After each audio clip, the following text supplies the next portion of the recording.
Number 6, HADITHS.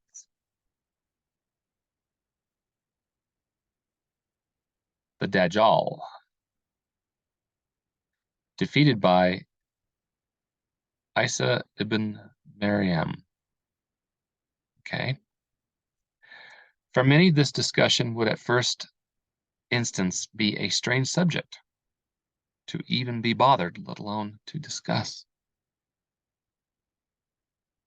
It should not be so considered because there is a specific hadith in Islamic eschatology that needs a discussion in connection to Matthew 24. A hadith is the Arabic word for a report or an account of an event. For the reason that Dajjal equals false Messiah is well known in Islamic theology, who is an evil, lying individual and is defeated by Isa ibn Maryam, Prophet Jesus. Islam say Jesus, the son of Mary, defeats the Dajjal, the Antichrist. Hadith, Prophet Jesus. A hadith is an account of a theological narrative in relation to religious tradition of Islam, but not found in the Quran. The Prophet Jesus in Islam, Isa ibn Maryam, and Isa ibn Maryam is the son of Mary. Mary is revered in Islam. Here's the link. The Quran describes Jesus as the Messiah, which means Jesus, the son of Mary, is well recognized in Islamic theology.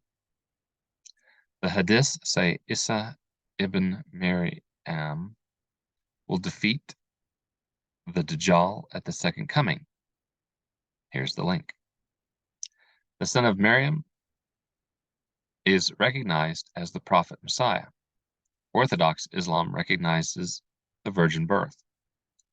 So what's with Jesus being requited in Islamic eschatology? Yes, but many will read to hear and conclude, what a waste of time. But is it? The first angel's warning of Revelation 14:7 encompasses the earth and relates to the loud cry. Revelation 18. Does the hadith about Isa ibn Maryam relate to Daniel and Revelation? Yes. They are sought by who made to know what is truth, especially in respect to John 1 and the first angel's warning. The hadith of the Dajjal involves the king of the south, Islam. Daniel said the clash of the king of the south and the king of the north in Daniel 11:40-45 is significant, and that these two powers relate to events, or World War III, just prior to the Scarlet Woman and her great city being destroyed, Revelation 17:16-18, and the emergence of the Antichrist, or the Dajjal. They are a people who are to be made aware of the first angel's warning and the 7 Noahides. See James 2:19 presentation here. Who kills the Dajjal? Islam advises that Dajjal is an evil figure who pretends to be the promised Messiah. Here's your link. The hadiths say the Dajjal melts like salt. They say Japheth is behind them. This sounds like 2 Thessalonians 2, and opposite of Zechariah 8:23. Paul warns in 2 Thessalonians 2 of a false messianic figure. That ye be not soon shaken in mind or be troubled, neither by spirit, nor by word, nor by letter as from us, as that the day of Christ is at hand. Let no man deceive you by any means, for that day shall not come except there come a falling away first, and that man of sin be revealed, the son of perdition, who boasteth and exalteth himself above all that is called God, or that is worshipped, so that he as God sitteth in the temple of God, showing himself that he is God. Remember ye not that when I was with you I told you these things? And now ye know that what withholdeth that he might be revealed in his time. For the mystery of iniquity doth already work, only he who now letteth will let until he be taken out of the way. And then shall that wicked be revealed, whom the Lord shall consume with the spirit of his mouth, and shall destroy with the brightness of his coming, even him whose coming is after the working of Satan with all power and signs and lying wonders, and with all deceivableness of unrighteousness in them that perish, because they received not the love of the truth, that they might be saved. And for this cause God shall send them strong delusion, that they should believe a lie, that they all might be damned who believed not the truth, but had pleasure in unrighteousness. Islam holds a theological view that aligns with 2 Thessalonians 2, as do the major monotheistic traditions. Fact is, the major monotheistic religions all refuse to accept Christ's eternal identity as equal to God. John 1. That is a major problem, since it doesn't agree with the two divines of John 1:1. The Bible evidence states there were two divines in beginning. John 1, Revelation 22:13 and 16. I am. John 8:58 and Exodus 3. Alpha, identity. Lamb slain from before the foundation of the world. Alpha, identity, which is eternal righteousness by faith in Revelation 13:8.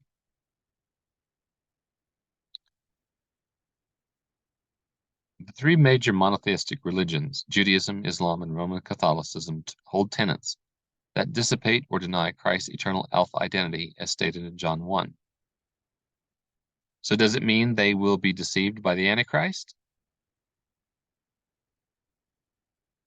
Have to say, indeed, it will be the case. See the three warnings about false Christ in Matthew 24. But what is the sticky subject that makes this a reality? The Shema, the Shahada, and Nicene. Shema, Shahada, Nicene. The three major tenets of monotheism are the Nicene, the Shema, and the Shahada. Yes, they all convey in their respective narratives there is only one God. So what are you to make of John 1 and Mark 12? Jesus met with the scribes in Mark 12, and for many this chapter dials in the one God Shema of Deuteronomy 6:4, and no arguments from the Nicene. Islam agrees with the emphasis of one God, the Shahada.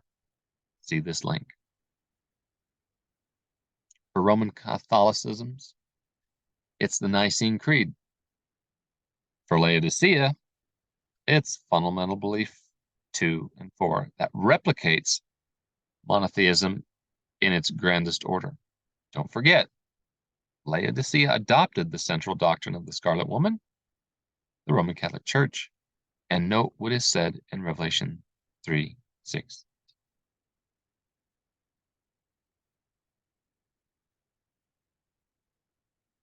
It's worth now to consider the Shahada and Shema and Nicene Credos.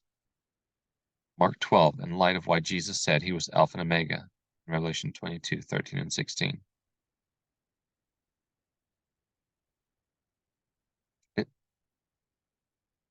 Mark 12.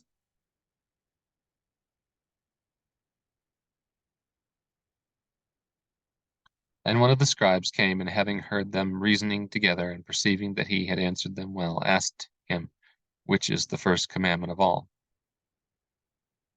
And Jesus answered him, the first of all the commandments is, Hear, O Israel, the Lord our God is one Lord. And thou shalt love the Lord thy God with all thy heart, with all thy soul, and with all thy mind, with all thy strength. This is the first commandment.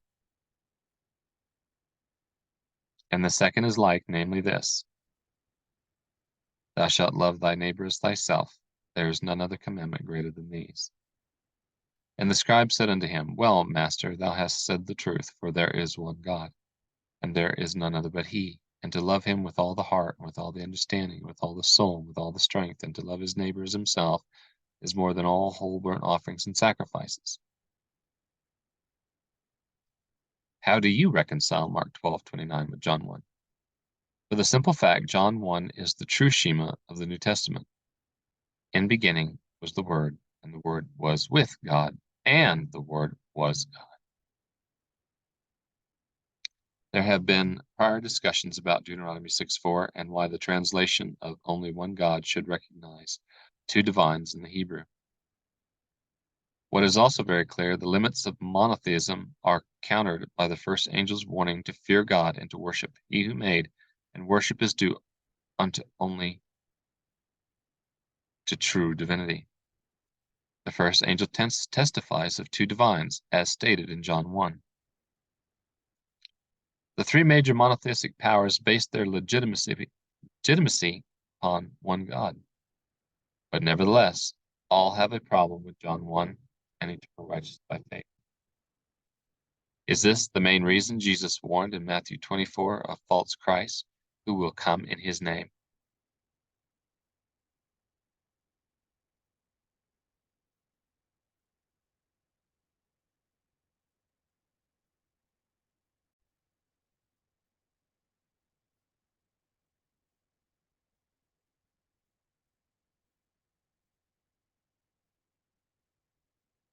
What rankers the orthodoxy of the three major monotheistic religions is the denial of one God, and for that they invoke the charges of blasphemy, just as Caiaphas did in Matthew 26. See this link for the Shahada controversy. The controversy of Walid Shubat with the Shahada in the above link, who claims it's the mark of the Islamic Antichrist and resembles the Greek script. Heiser says no. It becomes very clear the Shahada is the same resemblance of Deuteronomy 6:4, which equals falsities of Matthew 24 in reference to the improper interpretation of Echad, as well as Elohim, which equals plural. It can be affirmed that the Shahada without the controversy of the lettering does bring in 7 Noahide, since it has been stated by Japhet that Islam are righteous and agree with 7 Noahides who advocate the oneness of God. This is the missing component of that particular controversy. The law comes out of Jerusalem city, and the Shahada are in total agreement except for the prophet, which is not confessed by Japhet. From the occult perspective, Asher would agree with the black stone and knows that it's Saturn. See this link. Take careful note that the DAJJAL is presented as a Messiah in opposition to Isa ibn Miriam, and he is followed by Japhet and by women as well as Turks and Persians.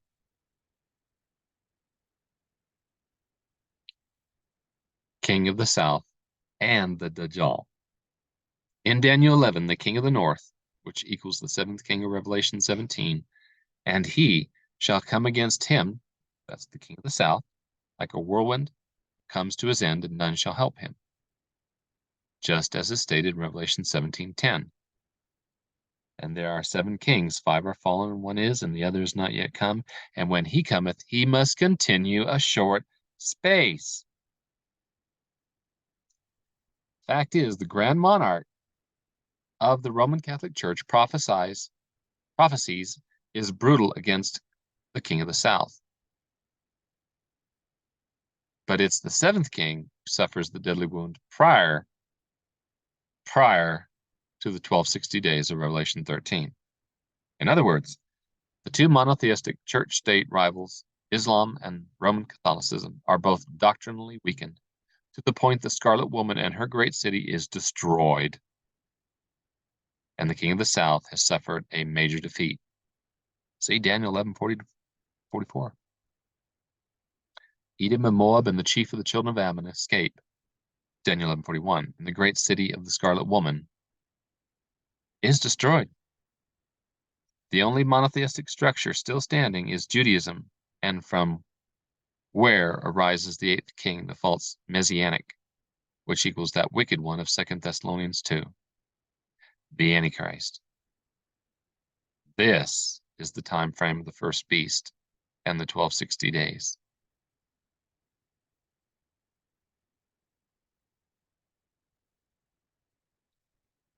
These events of Daniel 11 and Revelation 17 are all prior to the loud cry of the first angel.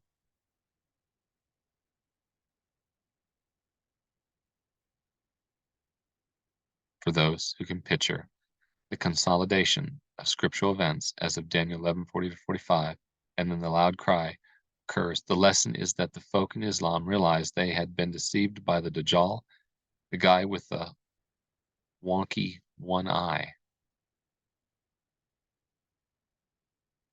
God does not wish the children of Islam to be lost, John 3:16, but all to be saved. Hence the call of the loud cry to come out of all the matrices of Babylon the Great. Then it would be known Paul had the correct revelation in 2 Thessalonians 2.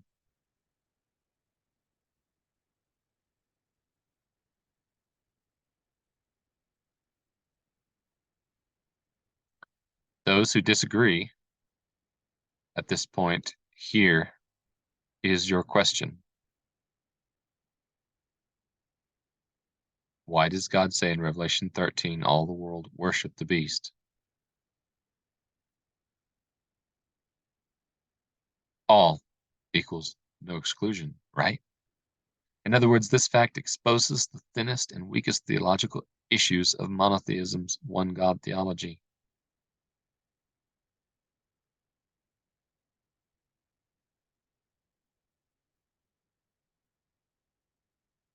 For reasons yet to become known, the king of the south of Daniel 11:40 to 45 gets played. It could be over a bad business deal or it's premature advice of the lying DAJJAL. Either way or both, it doesn't matter. Daniel foretold what is to happen, and it has to be consistent with the first angel's warning. The one God is the big banana in the fruit shop of monotheism, and everyone is prepped by the dragon to float their own canoes. And unity consciousness brings in the mystical ethereal. There is no question the Quran and the respective hadiths are saying one God. There is no debate about this because it is encapsulated in the Nicene, the Shahada, and the Shema of Judaism. It is that the Hadith of Isa ibn Maryam is clearly the weakest link of the Dajjal theology in Islam that cannot answer the first angel, let alone John 1. The other fact is there is likely to be genuine contenders in Islam who change their allegiances to the real Isa ibn Maryam and to be sealed within the 144,000 of Revelation 7. The loud cry is to all and includes who are within Islam, and at the time of the loud cry, it follows a decision must be made about the two divines of John 1, and especially when destruction of the king of the south and the king of the north arises. Why? There is a permanent ancestry affiliation back to Abraham. Fact is, no one has this viewpoint about the Dajjal from perspective of John 1. This is the greatest challenge to the entire problem of monotheism problem. Otherwise, why would Isa ibn Maryam, who destroys the Dajjal, ever need to be mentioned?